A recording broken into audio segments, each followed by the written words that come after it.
মাত্র 13,000 টাকার রেঞ্জের মধ্যে এআই স্মার্টফোন কি ভালো হতে পারে সেটাই আজকে আমি দেখাবো এই ভিডিওতে। আমি দুটো ব্র্যান্ডের কথা বলবো। প্রথমে দেখাই ভিভোর এই মডেলটা Y19s। 13,000 টাকার রেঞ্জের মধ্যে অনবদ্য এআই স্মার্টফোন।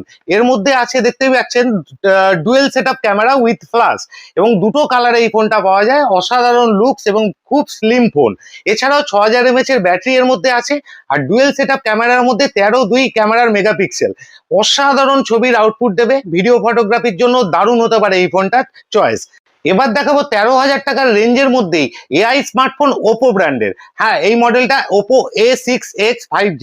এটার মধ্যে কিন্তু এআই এর ফিচার্স দিয়ে অনেকগুলো আপনার অপশন পেয়ে যাবেন এডিটিং করবার, এবং এর মধ্যেও কিন্তু ডুয়েল সেট আপের ক্যামেরা আছে যেটা 13.2 মেগাপিক্সেলের, এবং এইটারও দুটো কালারে আপনারা পেয়ে যাবেন। কিন্তু এর মধ্যে বিশেষত হচ্ছে এর মধ্যে ব্যাটারি স্ট্যান্ড বাইটা খুব ভালো পাবেন। এটার মধ্যে আছে 6500 mAh এর ব্যাটারি এবং 45 ওয়াটসের চার্জার। আর এই ফোনটার মধ্যে এআই ফিচার্স তো আছেই, এছাড়া অসাধারণ ক্যামেরা এবং ব্লগিং এর ক্ষেত্রে এই ফোনটা আপনাদের একটা ভালো চয়েস হতে পারে।